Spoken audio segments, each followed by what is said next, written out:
A seminar can change your mind, yes, but how do you actually start changing your life? We include action guides that show you how to do just that. The action guide for this video is linked in the description. You can find the other action guides, along with other free resources, at jimrohnfans.com. Thank you for your support. I've always believed that if a person can understand the structure of motivation, life starts to open in remarkable ways. Not because motivation suddenly becomes easier, but because it becomes clearer. And clarity is often the missing ingredient. People talk about motivation as if it's some mysterious force that drops out of the sky and lands on the lucky. But it isn't magic. It's layered, predictable, even measurable if you pay close attention to your own behavior. Every action we take comes from one of three levels, and each level carries its own power, its own weakness, and its own capacity to shape a life. I learned early on that the difference between the people who barely get by and the people who build something remarkable is not talent or luck or good breaks. It's understanding what fuel they're burning. Some fuels burn hot and fast but fade quickly. Others burn slow and steady but never move you far enough. And then there's the rare fuel that can carry you a lifetime. I used to wonder why some days a person wakes up ready to conquer the world, and other days that same person can hardly get out of bed. The goals haven't changed. The circumstances haven't changed, but the level of motivation has. And when you don't know which level you're operating from, you get confused. You think you're lazy. You think you're inconsistent. You think you're undisciplined. But often, none of that is true. The real issue is that the wrong level of motivation is trying to carry a load it was never designed to carry. The first level pushes you. The second level tempts you. The third level pulls you. And that pull makes all the difference, because nothing is more powerful than being drawn forward by something that matters deeply. But before a person can reach that point, there's a progression they go through.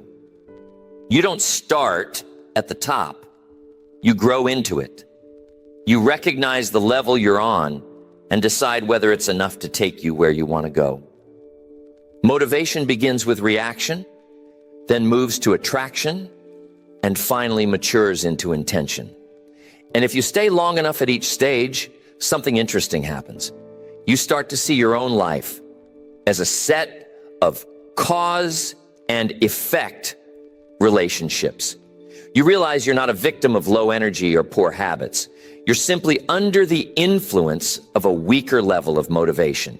Once that truth registers, change becomes possible. Not overnight, not instantly, but deliberately. When people ask how to get motivated, I often smile a little, because the real question is why they need motivation at all. If you need someone to light the fire every morning, the fuel is wrong. If you need pressure or reward to move you, you're still depending on something outside yourself. But if you can reach the point where your own purpose gets you out of bed, where your own vision sets the pace, then you've discovered the structure behind motivation. Not as a mystery, but as a tool. And understanding that structure is the beginning of profound change. Because once you know what's driving you, you can decide what should drive you. You can choose the level. You can choose the fuel. And once a person can choose the fuel, everything else begins to shift. The first level of motivation is the oldest one we know. Survival, necessity. That moment when life backs you into a corner and says, move or pay the price. I've been there. Most people have. It's amazing how quickly a person can change habits when the wolf gets too close to the door. And isn't it interesting how bills, deadlines, and a little fear can suddenly create a burst of energy that wasn't there the day before? Now, survival motivation has a certain honesty to it. It strips away the excuses. When the rent is due, a person doesn't need a long lecture on personal development. When the refrigerator is empty, Nobody asks for a vision board. You simply act. You act because not acting is worse. And there's something powerful in that. It can get you started when nothing else will. I remember seasons in my early life when I had plenty of hopes, but not much discipline. Plenty of wishes, but not enough habits. And then a notice in the mail would arrive, or an obligation would come due. And suddenly, I discovered a work ethic I didn't even know I had. That's survival motivation. It wakes you up. It sharpens the senses. It puts you in motion. But here's the challenge. When a person depends on survival to get things done, they begin to live from crisis to crisis. They wait for the pressure. They wait for the fear. They wait for the trouble. And while they wait, life slowly slips by. Because survival is not a builder of dreams. It's only a defender of the minimum. For those who want to study this lesson in a focused environment, there is a link to the deep dive version in the description. There you will find a deeper, distraction-free video and a written action guide built from the same ideas. You can also watch with your screen off if you prefer to listen. Survival will get you out of bed, but it won't help you climb very far. It pushes, yes, but it pushes only as long as the danger is close. Once the pressure eases, the old patterns return.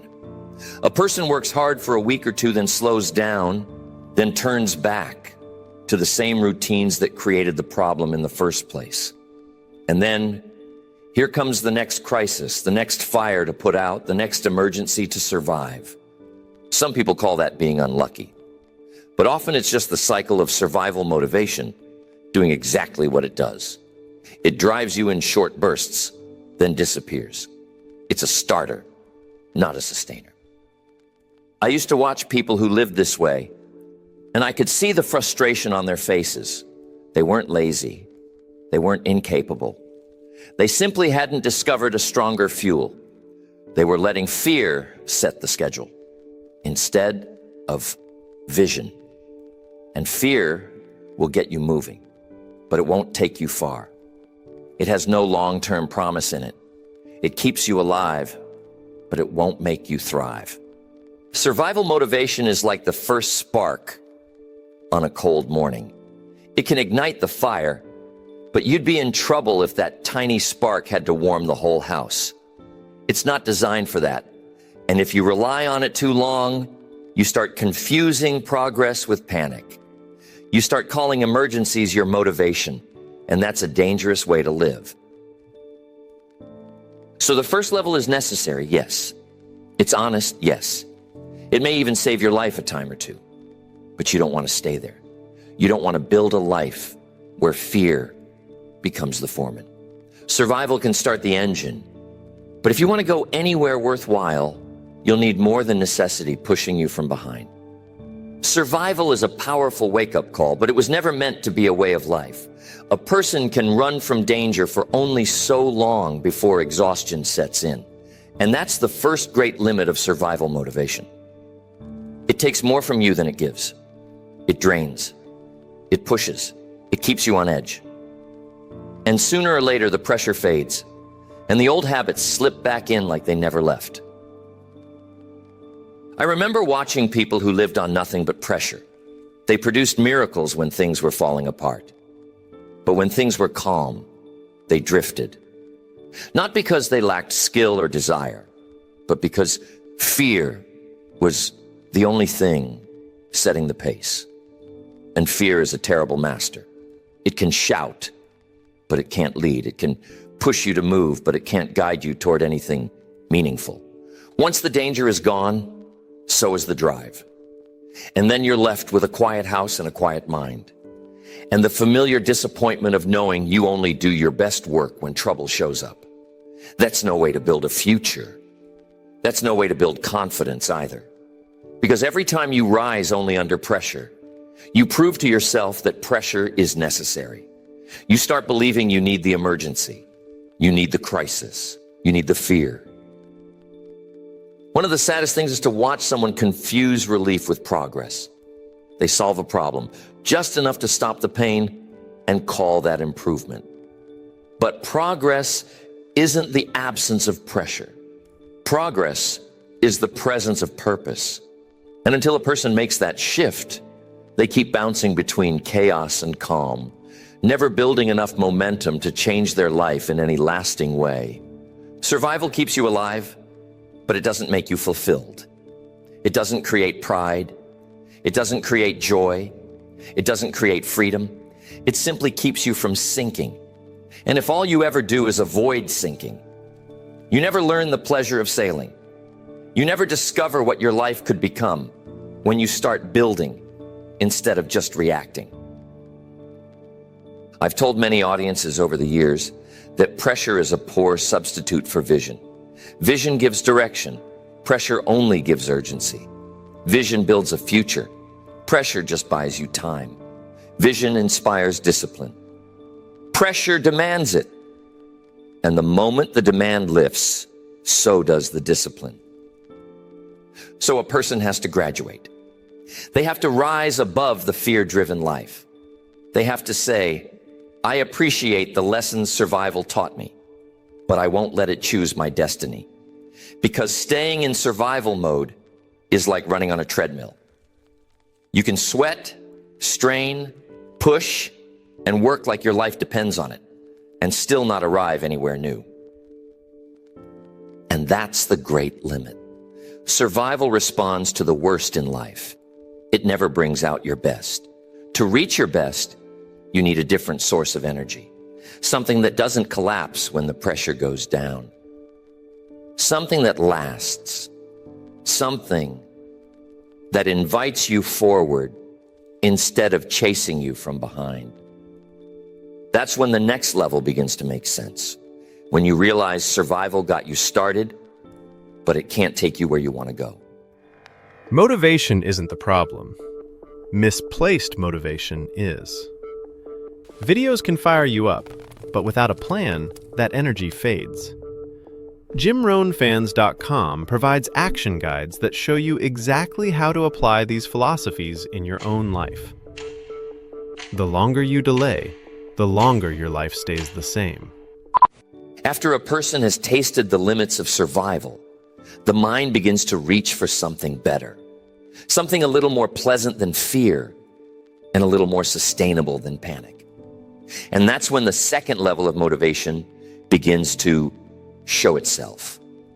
The desire for reward, incentive, the promise that if you do the work, something good is waiting on the other side. Now, this is a different kind of energy. Survival pushes from behind, but incentive pulls from the front. You see the reward, and suddenly you straighten your shoulders. You take a deeper breath. You say to yourself, maybe I could have a little more than just getting by.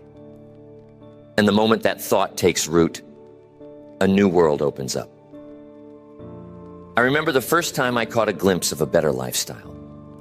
The idea that work could lead not just to paying bills, but to choices, to comfort, to possibility. And that picture began to draw me forward in a way survival never had.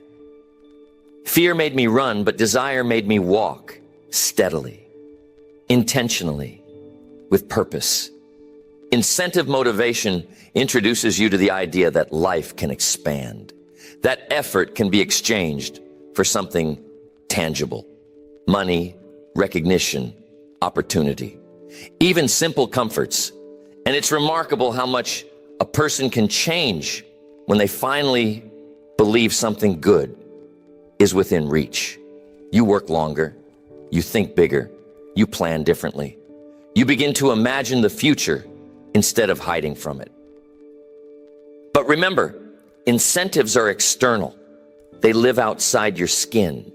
They sit on the horizon, waiting for you to reach them. And that makes this level stronger than survival, but still fragile. Because as long as the prize is visible, you move. But take it out of view for a moment, and the enthusiasm fades. People who rely only on incentives often ride an emotional roller coaster. When the prize looks close, they're excited. When it feels far away, they grow discouraged. When they win, they're on top of the world. When they lose, they collapse. Their energy rises and falls with circumstance. And circumstance is a poor master of consistency. But still, incentives can do wonderful things. They can teach you how to aim, how to set goals, how to discipline your time and energy. They give you a reason to grow, a reason to stretch. The desire for something more lifts you higher than fear ever could. It shows you the first glimpse of what a better life might look like. And for many people, this becomes their turning point. They go from running away from pain to running toward possibility. That's a major shift. That shift alone can change a career, a marriage, a future. It can teach you to become intentional instead of reactive. Yet as powerful as this level is, it still has its ceiling. Because if you remove the reward, most of the effort disappears with it. And no life can be built securely on something so temporary. Incentives are wonderful servants, but they make poor masters. Still, they are the second step on the ladder. The step that teaches you how to want something, how to chase something, how to turn hope into habit. And it can transform your life so long as you understand its limits. Incentives can move a person, no doubt about that. A bonus, a raise, a trophy, a handshake, a little applause. These things can light a spark. But here's the trap. When the spark becomes the source of all your fire, you're in trouble. Because external rewards are like the weather. They change. They shift. They come and go. And if your motivation depends on them, your motivation will come and go right along with them. I've watched people work like champions when the prize was shining, then lose every ounce of drive the moment the reward was postponed or reduced. Not because they weren't capable, but because the prize had become their only fuel. They needed the applause to keep going. They needed the recognition to feel valuable. They needed the paycheck to justify the effort. And when the reward slowed down, so did their ambition. There's a certain emptiness in that. A person begins to realize that their emotional life is owned by circumstances. If the world offers a prize, they rise.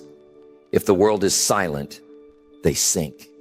And that's a fragile foundation for a strong life, because the world is not obligated to cheer. Rewards don't always arrive on schedule. Recognition is often delayed. And sometimes the seeds you plant this season won't bloom until some distant future you can't yet imagine. External rewards are wonderful. They can inspire, affirm, encourage. They can help you stretch beyond your comfort zone. But they were never meant to be the whole engine. If you let them become your master, they begin to choose your behavior for you. You move only when the prize is visible. You slow down when the prize looks far away. And you stop altogether when the prize disappears. I remember meeting people who believed they lacked discipline, but the truth was simpler. Their motivation was entirely outside themselves. They were waiting for something out there to light the fire in here. And that's backward. Life works best when the fire starts inside and expresses itself outside. The danger of relying on rewards is that you underestimate your true capacity. You convince yourself you can only operate under perfect conditions. You forget that you possess creativity, strength, purpose, determination, qualities that never came from the outside in the first place. Qualities that remain even when the world offers no reward at all. Think of the farmer who plants in spring. There's no guarantee of perfect weather, no guarantee of a rich harvest, no guarantee of anything except the value of the work itself. But he still plants. He still waters. He still tends the soil. doesn't wait for applause.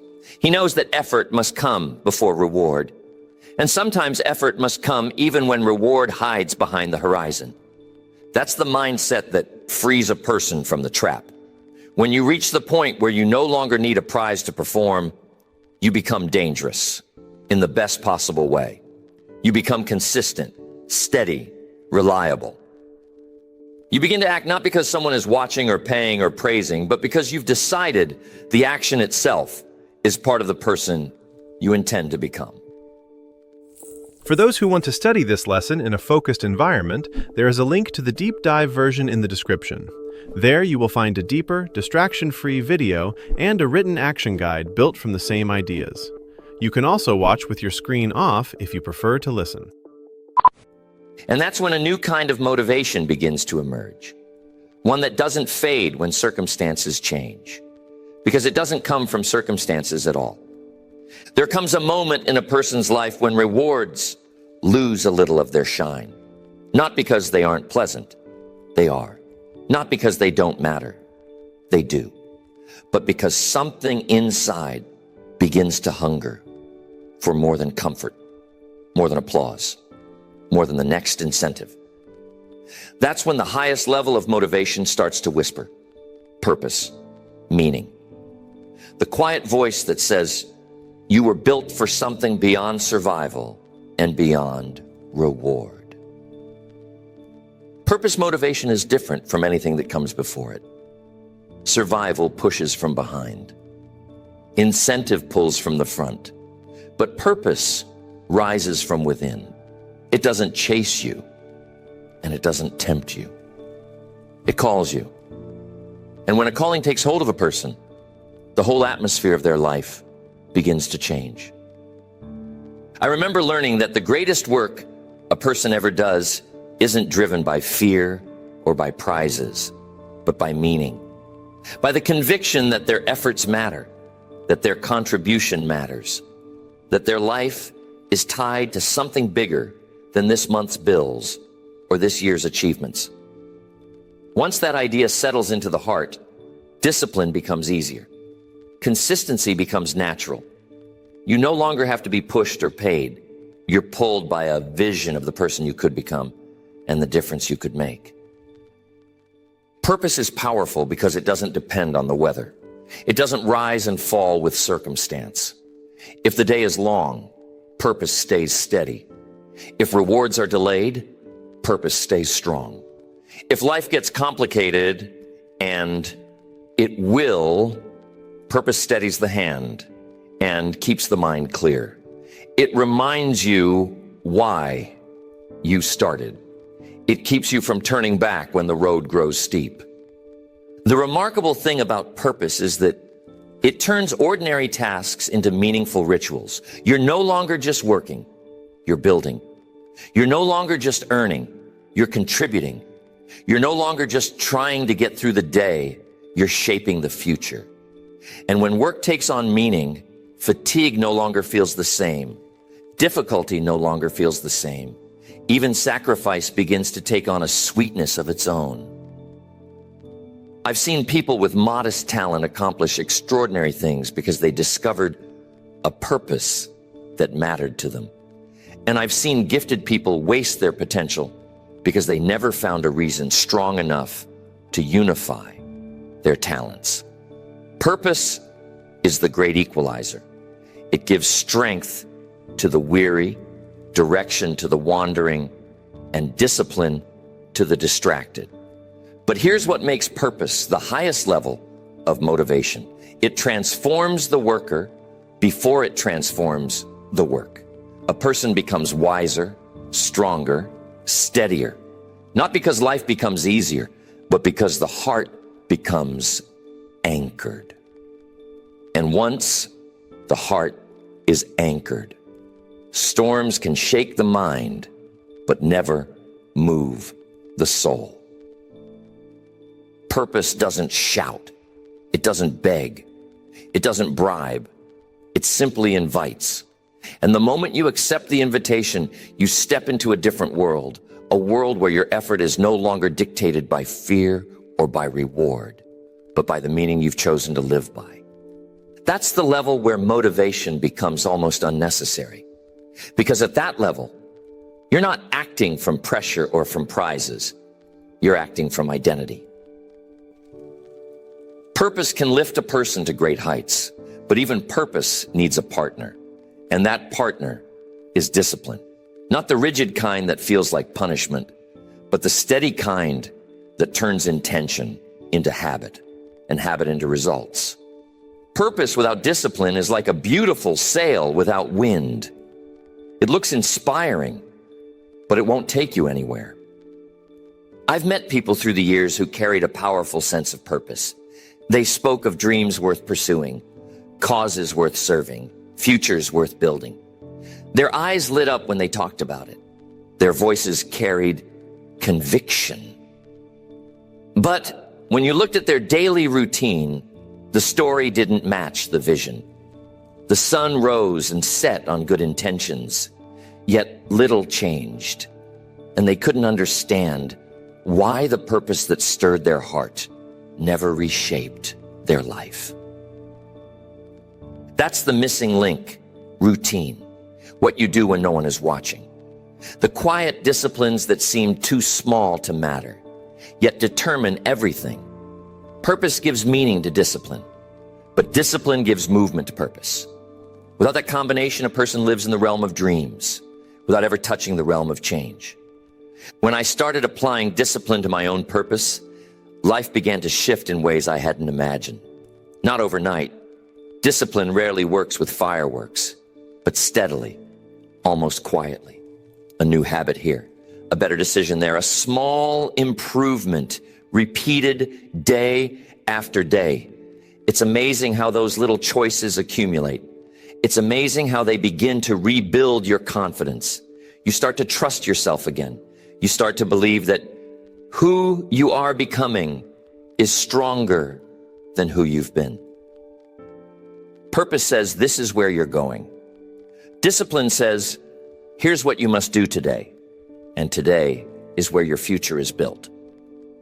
A person can stand on a stage and declare their purpose with passion, but it's what they do in the early morning or the late evening that proves whether the purpose is real or just decoration for the imagination. I've always liked the idea that discipline